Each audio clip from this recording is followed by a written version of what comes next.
The Chicago Bears 2023 season. Let's find out what's going to happen in 2 minutes, maybe 3. But first, real quick, in 2018 under Bill Nagy, the team went 12-4 after finishing 5-7 the previous year. They had the number one defense. They only allowed 3.8 yards a rush. Their offense was pretty good too, 9th in the league. The Bears win their division, they make the playoffs, and everybody's happy. In their wild card playoff game against the Eagles, down by 1, the Bears, late in the fourth quarter, have a chance to win the game with a field goal. Ball goes up, hits the upright, hits the crossbar, no good. Bears lose 16-15. And some start asking, what happened? In 2019, the Bears' defense is still well fortified, 4th in the league, giving up less than 4 yards a rush. Only conference team to allow less than 300 points for the season. However, the offense drops from 9th in the league all the way down to 29th, producing less than 18 points a game, giving rise to some close game losses. In result, an 8-8 record and missing the playoffs. And some start getting a little concerned. In the 2020 season, the Bears got a new offensive coordinator and improved to 23rd in the league. There was even a stretch of 4 straight games where they scored at least 30 points.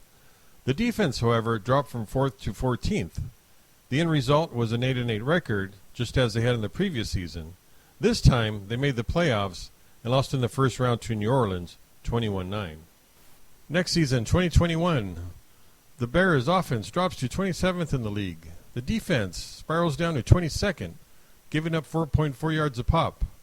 Bears finished with a 6-11 record and missed the playoffs. So what are the Bears going to do now? They fire head coach Matt Nagy and general manager Ryan Pace and replace them with 2 guys with the same name, Matt Eberflus and Ryan Poles. Did things improve? Negative. The Bears' defense went from first to worst in just 4 seasons, giving up a bunch of yards on the ground. The Bears on average were outscored by 8 points a game. They finished with a 3-14 record, which included 0 wins within their division. The only bright spot? Chicago led the league in rushing, with quarterback Justin Fields getting over 1,000 yards on the ground. Last year, the Bears' passing attack was the lowest rated in the league. Now, look for Fields with his new receivers to get the ball down the field more often and run when necessary.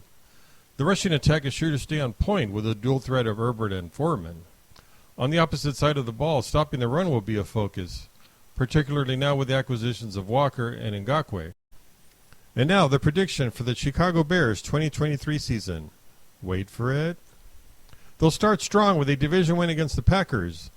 They'll come out on top on more close games decided by 7 points or less. And they'll finish the season 8-9.